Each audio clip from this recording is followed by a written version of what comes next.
we studied excretion in human being as well as in plants. Today's our topic is coordination. Have you ever seen group dancing on the stage or in the movies? All group is dancing together. If everyone is dancing in a specific rhythm, we can say that it is coordination is good. Their coordination is good.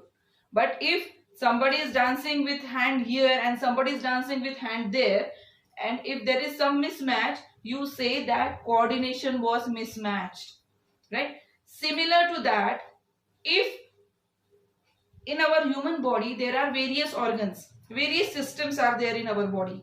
There is circulatory system, there is nervous system, there is respiratory system, so on. And in all this system, if there is perfect coordination, our human body sustain long life. But if this coordination mismatch, let me tell you one thing, all the systems of our body, which are they? Circulatory system, respiratory system, excretory system, reproductive system, nervous system. There are so many systems. And in all this system, if there is no coordination, let me tell you one thing, they are interlinked. How they are interlinked? If your respiration is disturbed, your circulation will be disturbed. If your circulation is disturbed, your digestion will be disturbed. If your digestion is disturbed, your excretion system will be disturbed. And if all these systems are disturbed, your nervous system will be collapsed. And the person may have death in such situation. So all our system should be working in rhythmic manner, in proper coordination. So let us see coordination in plants first. Tropic movement. What do you mean by tropic movement? It is the movement or growth shown by the plant in specific direction, that is towards the stimuli. And if this growth is towards the stimuli, we can say the plant is moving. Can you say the plant is moving or not? Yes, we know plants don't move, but they show specific movements. What movements? Let us see. Look at this plant again. You might be thinking why this bottle is coming back here, but I believe that if you will see, you will understand it more better. Can you see the roots? Here are the roots which are white in color, right? These roots are growing in downward direction. Just see our last video. These roots were not so much grown, but within a week there is a drastic change in their growth. And in which direction they are growing? They are growing downwards, right? So can I say the growth of root is stimulus towards the gravity. So it is gravitropic movement towards the gravity. This movement is towards gravity in the downward direction. Whereas look at the stems. This is the new shoot which is coming out. Can you see this? It is growing in upward direction. Why it is growing in upward direction? It is growing in upward direction because the movement of plant is always, or the growth of the plant is always towards light. And if it is towards light, can I say it is phototropic movement? Photo means light. From which light? Sunlight. So the growth of the plant is towards upward direction, and upward we can see sun. So that is towards the sun, and sun is giving us light. That's why it is phototropic movement. The shoot system of any plant respond to the light stimulus. That is growth towards the source of light.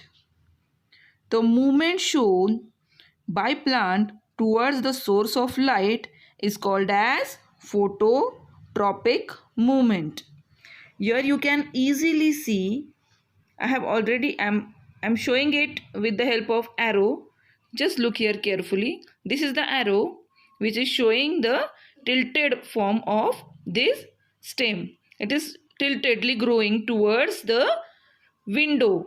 It is clearly seen. We have placed a pot of hibiscus plant in a room in which all doors are closed but windows are open, so that the growth is shown towards the light, and that is, it is growing towards the light. Where is light coming from window. That's why these shoot are growing towards the light, towards window. Watch it carefully. There are certain hormones which are responsible for this growth. Hormones like auxin, which produce the apical part of the shoot, help in enlargement of the cell, whereas hormones like gibberellin is responsible for elongation of stems, whereas hormones like abscisic acid is effective in prevention or stopping the growth of plant leaf and wilting of the leaves. Look at this diagram. This diagram is of flower, internal part of flower. In this part, while pollination, pollen grains settle on stigma. As soon as they settle on stigma, in favorable condition, they form a tube-like structure inside. Can you see this yellow portion? This yellow portion is nothing else but it is pollen tube. This pollen tube is formed and the movement of this pollen tube is towards the ovule, towards the ovary. So, if it is towards the ovary, we can say this movement is chemotropic. Towards the ovary, it is chemotropic.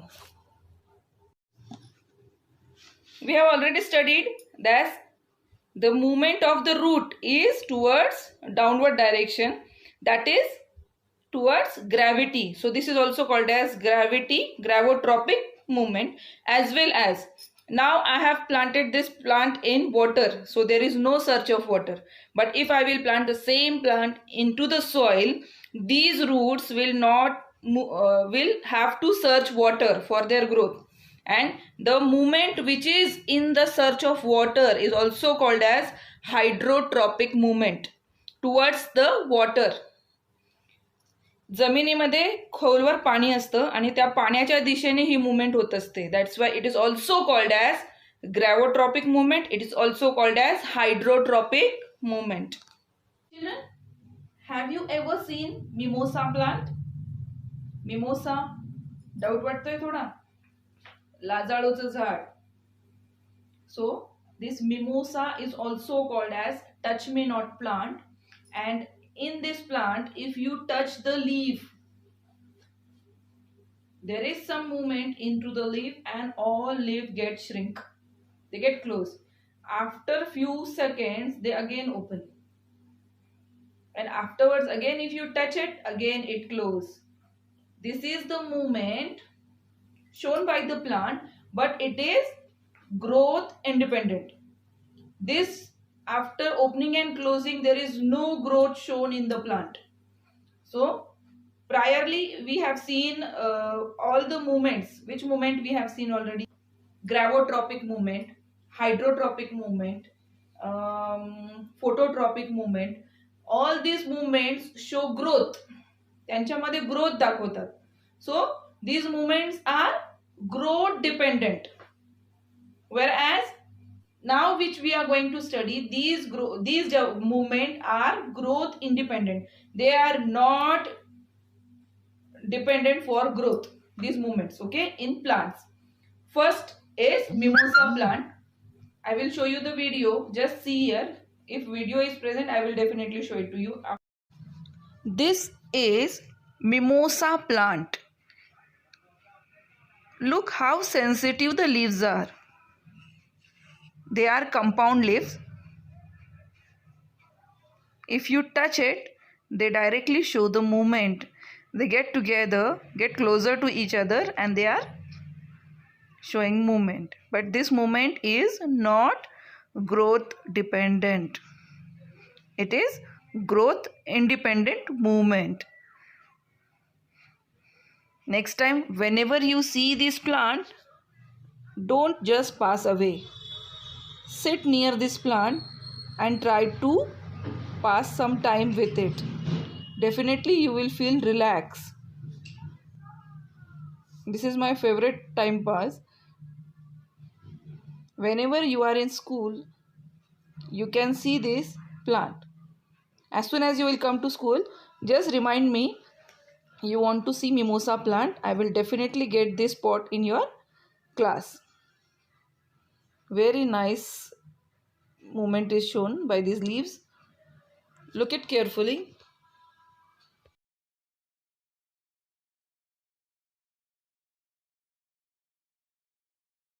After mimosa plant, the next one is Venus flytrap. Venus flytrap is the plant which has flowers like this. Okay, they are leaf shaped and inside they are red in color and they are like this. The red color which is present inside is so fresh red color that insect get attracted towards the red color, and as soon as insect get attracted, the Venus flytrap get closed, and after closing it start digesting that insect which is present into the flower. So this plant is also called as carnivore plant. This movement of opening and closing is not growth dependent, right? Third movement, which is shown by lotus. Have you seen lotus? Kamal. So during daytime, if you observe lotus, it opens slowly, right? And during night time, it closes. This movement of opening and closing of the petals of lotus is growth independent. यांच्या उघडण्याने आणि बंद होण्याने त्या झाडाचं कुठलंही development होणार नाही. That plant does not show any development of growth, right? Lotus, tuberose. Tuberose जर तुम्ही पाहिलं तर it is vice versa. During night time tuberose open and during daytime it close, right? So these movement are also called as growth independent movement. And there is last one, that is balsam. Balsamचं फूल जर तुम्ही पाहिलं असेल तर it burst open. जेव्हा ते पूर्णपणे, when it completely ripens, it burst open during night time. Why it burst open? Because in order to spread the seeds, ते open होतं पण ते इतक्या फास्ट आणि फुल स्पीडने ओपन होतं की त्याच्या आतमध्ये जे काही सीड्स आहेत ते लांब फेकले जातात. And it burst open to spread the seeds, and those seeds, if in natural condition, favorable condition, if they get buried into the soil, new balsam plant is grown. This was all about plants. Identify the movements in the following figure. Just look at these figures and try to identify which movement they are showing. Question 2. What movement does mimosa plant show? Write whether it is which type of movement, whether it is growth dependent or growth independent movement.